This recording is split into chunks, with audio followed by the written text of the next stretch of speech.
Boa noite, irmãos. Que bom poder estar junto neste culto de domingo.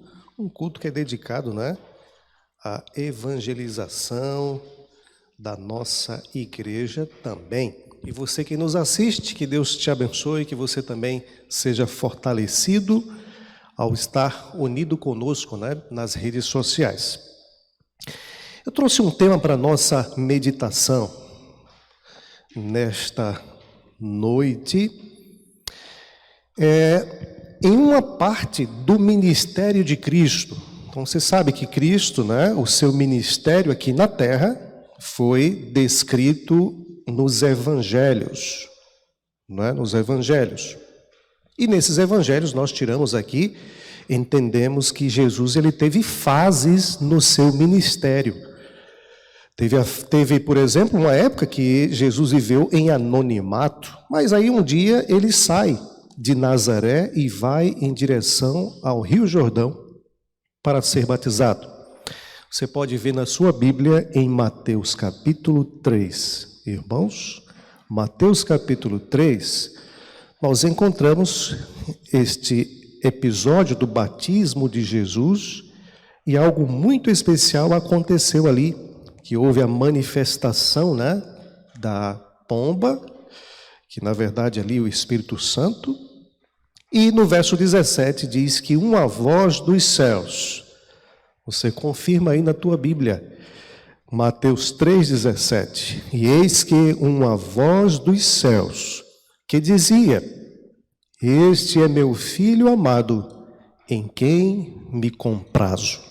Então essa foi uma declaração muito especial para este, digamos, início do ministério de Cristo. Aqui foi a inauguração do ministério de Jesus.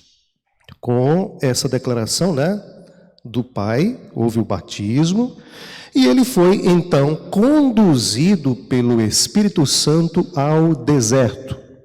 Então Jesus foi ao deserto. E nessa ida de Jesus ao deserto, ele foi justamente para meditar sobre a sua missão. Ele foi ao deserto, já batizado.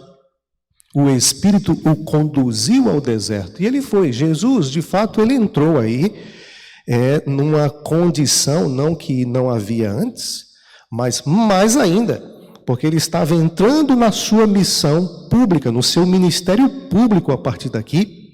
E o Espírito Santo conduz ele ao deserto. Então ele vai para meditar, ele vai para jejuar, ele fica ali em jejum.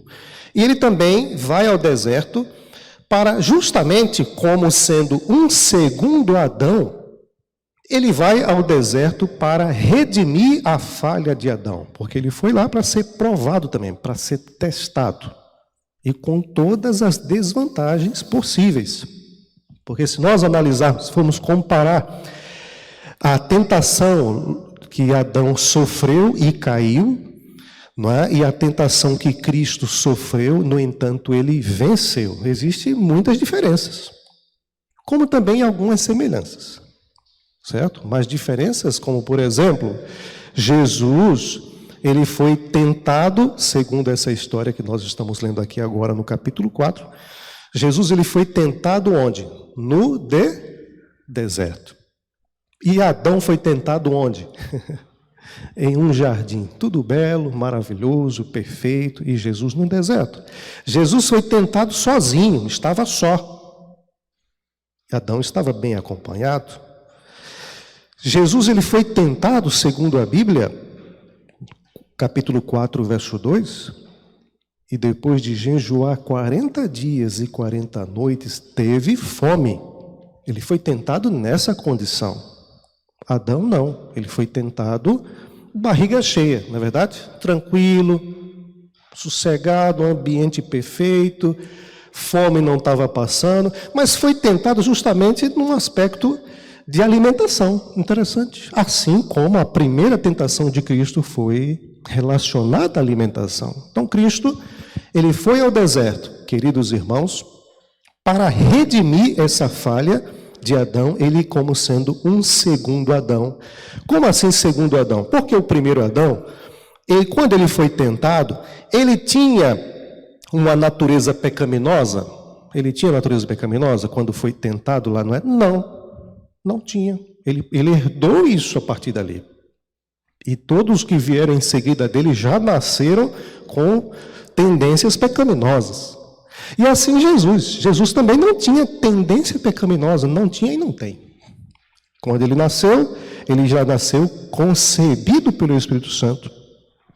De forma, na natureza humana, era a sua estrutura carnal, a encarnação, mas moralmente perfeito, sem tendência para o mal. E agora vai ao deserto para ser tentado, para ser provado. Fazia parte, ser provado, ser tentado, mas com todas as desvantagens que ele passou ali. Imagine, 40 dias sem comer, né? Adão tranquilo, Adão de repente já tinha comido ali alguma coisa, estava passeando, se deparou com aquela cena, né, de Eva, e por outros motivos, né, por outras razões, falhou, desobedeceu por escolha. E Jesus, por necessidade. E lembre-se, de fato, Jesus, ele teve fome, como diz a Bíblia. Diferente de Moisés. Lembra que Moisés também jejuou, né? Moisés passou 40 dias também no monte. Mas a Bíblia não diz que Moisés teve fome, porque Moisés foi sustentado de forma sobrenatural. Cristo não. E sabe, queridos, se você tiver acesso a um livro muito bom, chamado Desejado de Todas as Nações, recomendo que você leia essa parte. Ali descreve como estava Jesus. Não é? Nós sabemos que é um livro inspirado, Desejado de Todas as Nações. E ali descreve como estava Jesus, macilento, não é? Desfigurado, certo? Faminto, extenuado, fraco fisicamente. Essa era a situação, condição de Cristo. É terrível. E, no entanto, ele de fato venceu. Agora, em que aspecto, apesar de todas as desvantagens, que aspectos poderíamos dizer, pelo menos um, que houve uma semelhança na tentação do Éden com a tentação do deserto? Eu posso citar o fato de que o inimigo, o tentador, ele tem uma especialidade. A especialidade dele assim foi demonstrado lá no Éden, assim foi demonstrado no deserto.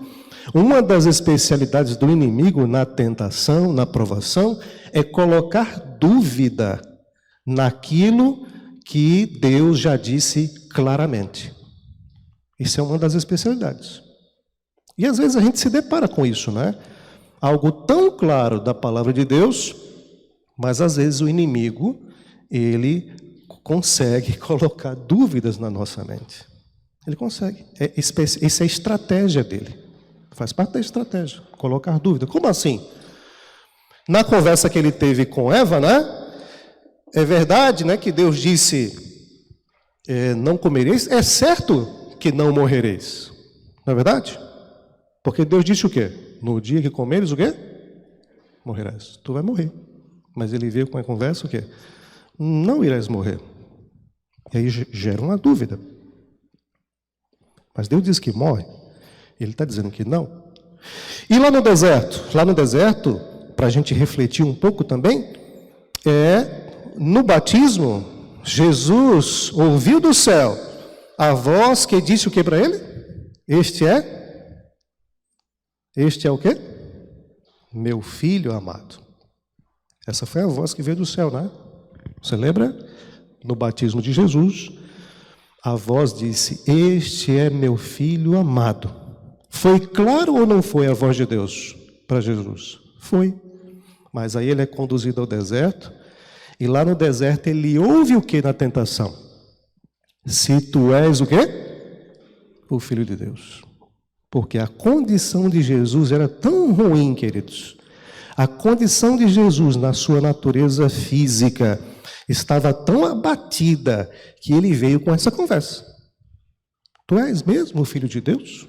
Se tu és o Filho de Deus, desse jeito aí.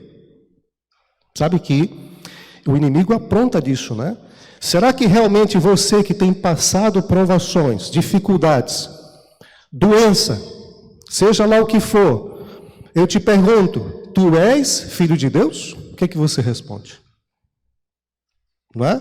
Tu és um filho de Deus? Passando dificuldades? Sim ou não?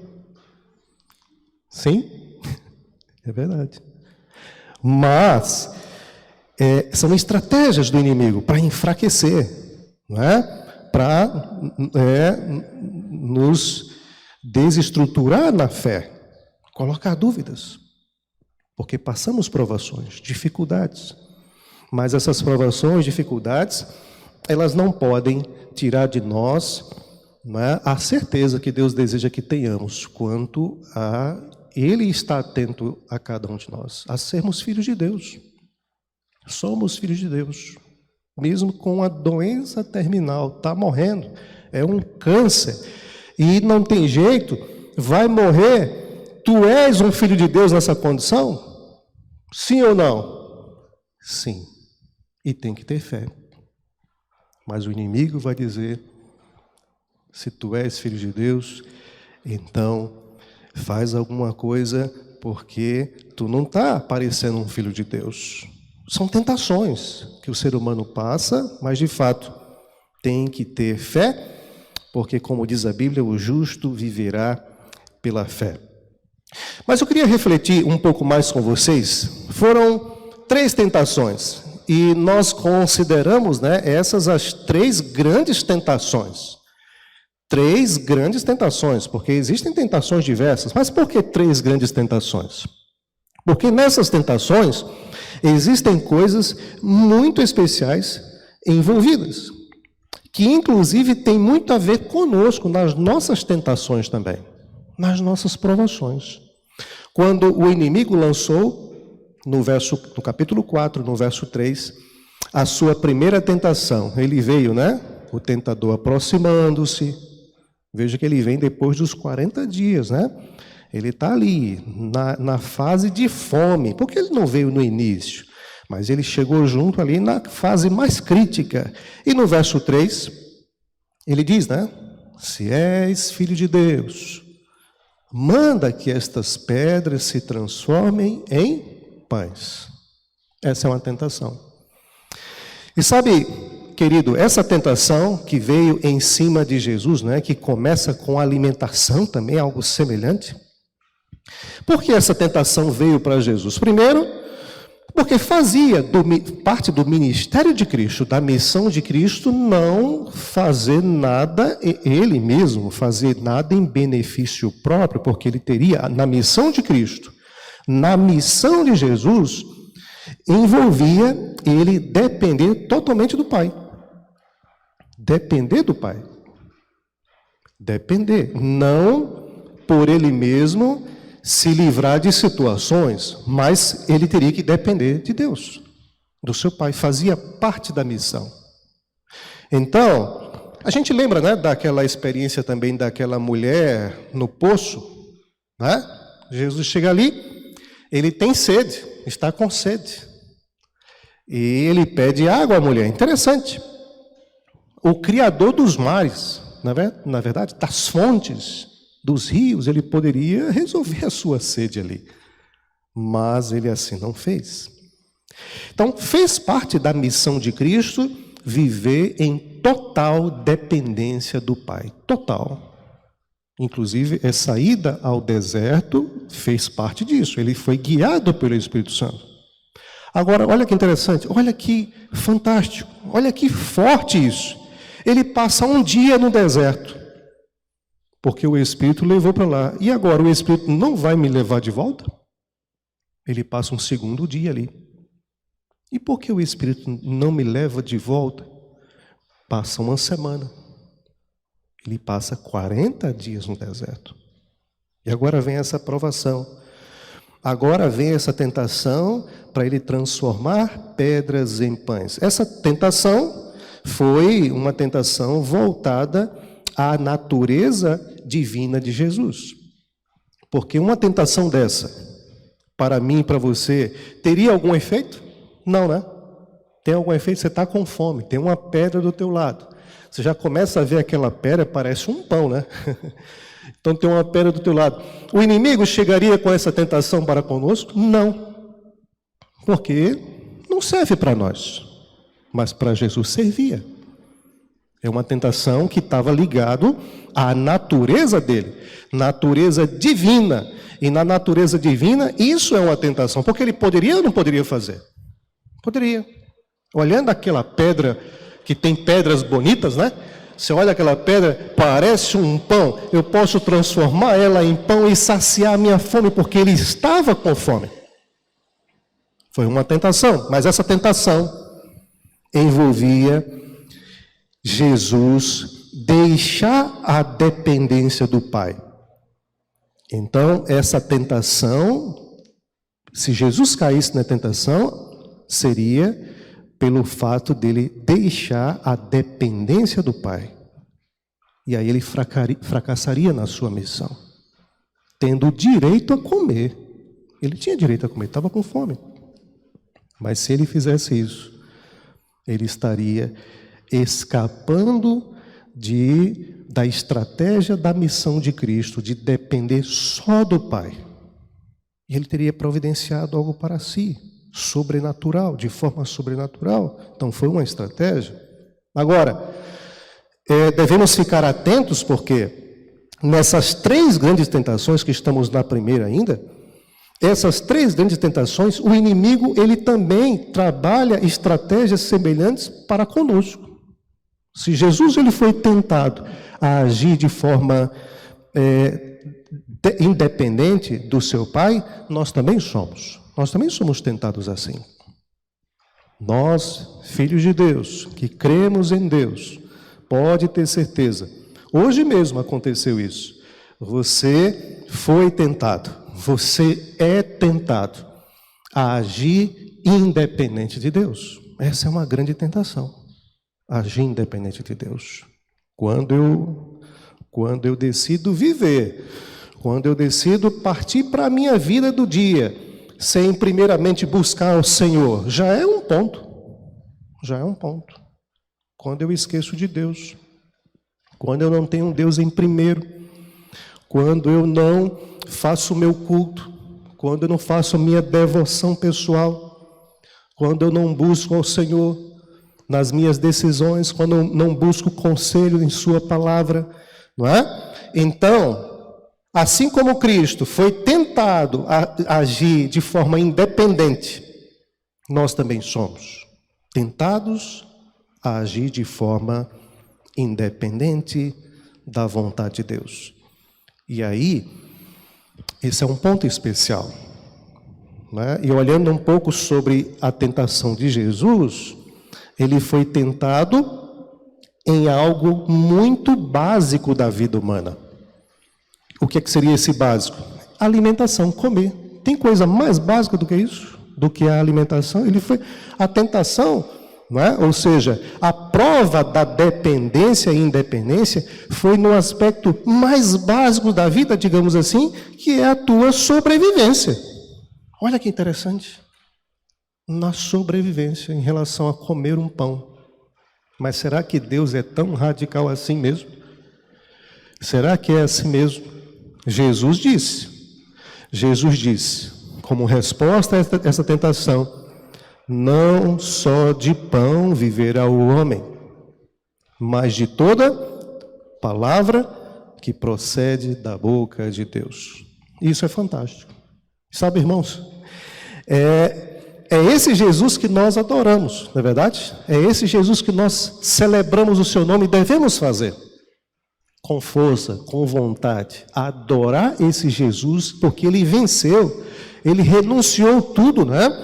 Ele veio realmente a ser esmagado, ok? Pelas provações, né? Moído pelas tentações, pelos nossos pecados, mas ele venceu, para nos dar a sua vitória para nós, para nos fazer vencedores também, porque a vitória de Cristo é a nossa vitória. E a palavra diz mais bonito ainda, a palavra de Deus diz mais bonito, né? Em Cristo, na verdade, nós somos mais que o quê? Vencedores, né? Em Cristo somos mais que vencedores. Em Cristo somos mais que vencedores. Então, essa é a primeira tentação. A primeira grande tentação. Estratégia do inimigo.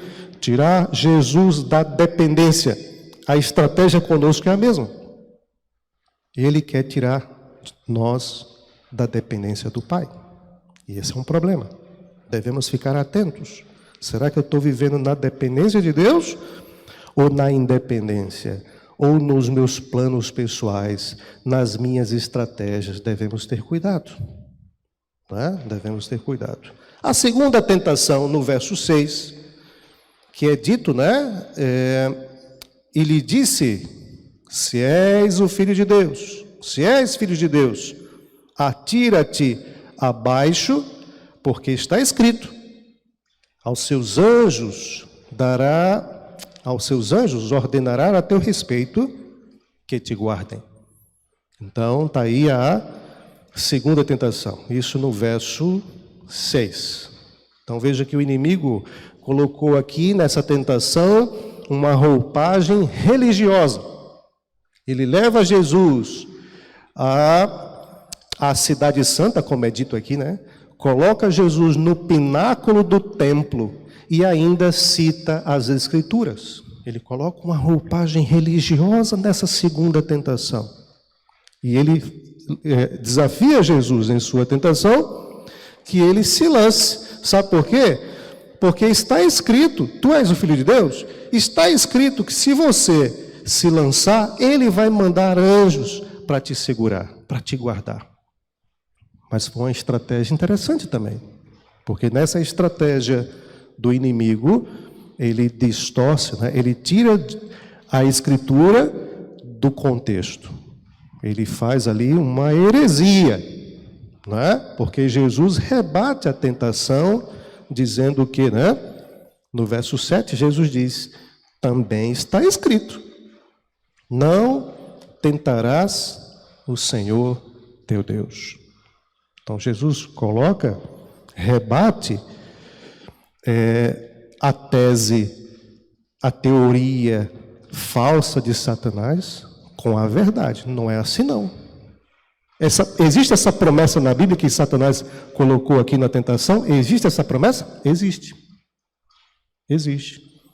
Mas essa promessa existe para aquele que está no caminho de Deus, sendo fiel. Existe essa promessa bíblica, mas não para você provar a Deus, não para você colocar Deus em teste, não para você colocar Deus em prova. E essa tentação, ela também chega até nós, né? Essa tentação chega até nós quando decidimos fazer nossa própria vontade, decidimos trilhar o nosso próprio caminho, um caminho contrário da revelação. E mesmo assim, achamos que Deus é conosco. Essa é uma tentação. E tem pessoas que vivem com essa ideia na cabeça, né? E isso não é viver pela fé. É viver pela fé? Você andar em um caminho que Deus não quer e mesmo assim você confiar nele, isso é viver pela fé? Hein? Você está num caminho contrário à vontade de Deus, mas mesmo assim você confia nele. Isso é fé? Não é. Isso se chama, tem um nome, isso se chama presunção. Fé não é isso. Fé é você seguir o caminho de Deus, custe o que custar. Isso é fé, não é? Presunção é falsa confiança. E infelizmente, o ser humano, o cristão, ele pode cair nessa, não é? Ele pode ser infiel, ele pode fazer tudo errado, e ele, na sua cabeça, ele pode pensar, mas Deus vai estar comigo em todo momento. Mas não é assim. Não é assim. O que Deus pede é que você viva pela fé. E fé é submissão. Fé é submissão à palavra de Deus. Então veja as estratégias, né, do inimigo, e hoje essa estratégia também vem para cima de nós. E nós falhamos muitas vezes. Por isso que a luta com o pecado é algo muito forte, né? E às vezes a gente limita o assunto do pecado a coisas, né? A algumas situações. Comer isso, fazer aquilo, a roupa assim, não sei o quê, etc. Assistir isso, aquilo, outro. Não, isso também. Mas o pecado é algo muito mais essencial que vive dentro da gente. Viver de forma independente de Deus, né? Fazer o que a palavra não aprova e às vezes você acreditar que Deus vai estar contigo, Deus vai estar, não é? Aprovando, não é fé. Fé é confiar na palavra de Deus e se submeter. Jesus foi duramente provado para justamente, né, deixar isso como lição para cada um de nós. E a terceira tentação, quando no verso 9 você acompanha, quando o inimigo, ele diz, né, para Jesus, tudo isso te darei. Porque ele coloca Jesus em um lugar alto e mostra para Cristo, né, todos os reinos do mundo. E agora daqueles reinos ali da região do velho mundo, né? E ele lança isso. Tudo isso te darei, se prostrado me adorares. Mas Jesus encerra o papo, né?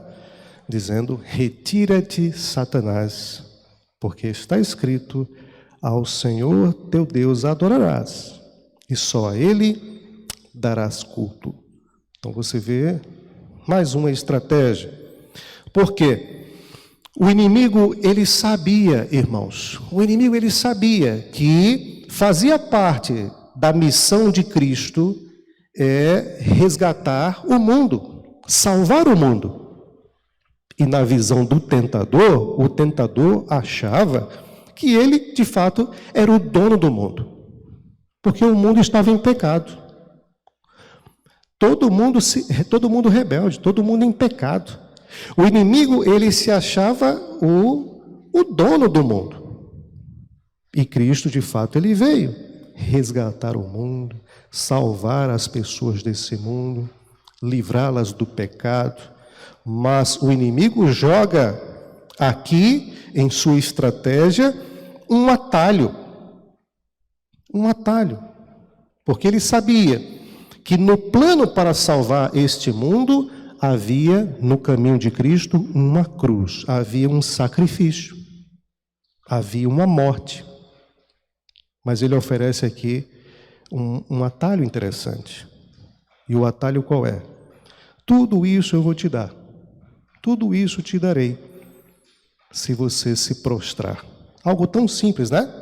Você se prostrar, e é uma tentação. Você se prostrar e conquistar o mundo. Mas no plano da salvação não era assim que funcionava. No plano da salvação havia derramamento de sangue. No plano de salvação havia uma cruz. E sabe, irmãos, essa terceira tentação que veio a Cristo e que ele venceu, também vem para nós. Também vem para nós.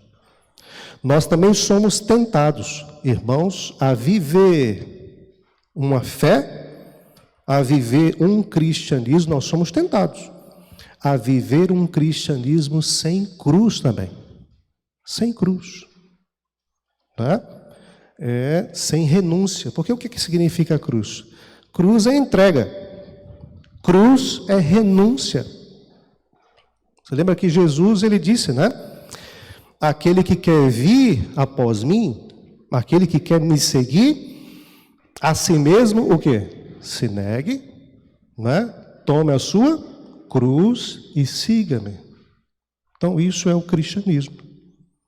Mas nós somos tentados a viver independente de Deus, a ter uma falsa confiança em Deus. E somos tentados também a viver uma fé e um cristianismo sem cruz. E não tem como. Não tem como. Cristianismo tem cruz. Jesus disse: tome sua cruz e venha atrás de mim. E me siga. Se você quer religião sem cruz, não é o cristianismo. Você pode buscar o budismo. Está aí a sugestão. Você pode ir para o islamismo. Lá tem espada, né? Você pode buscar uma outra. Mas se o teu caminho é o cristianismo, existe cruz. Mas nós somos tentados a querer um cristianismo sem cruz, um cristianismo sem entrega, um cristianismo sem renúncia, e cada um sabe a sua luta, né?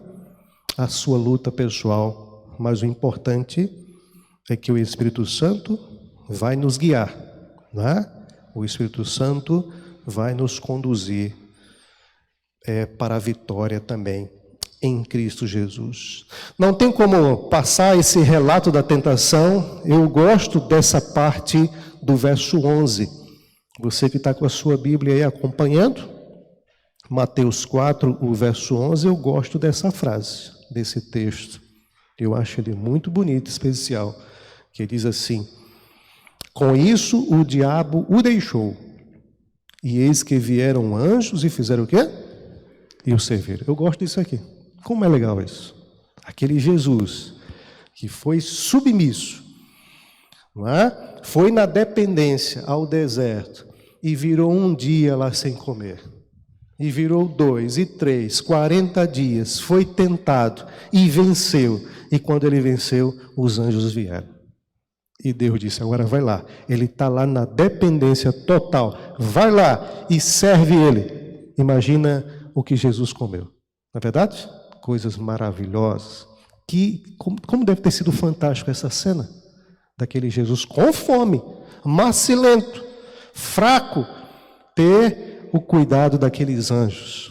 Imagina os anjos tocando em Jesus, o fortalecendo, o servindo, não é? O que ele não deve ter comido ali, e essa recompensa fantástica, que foi a vitória de Cristo.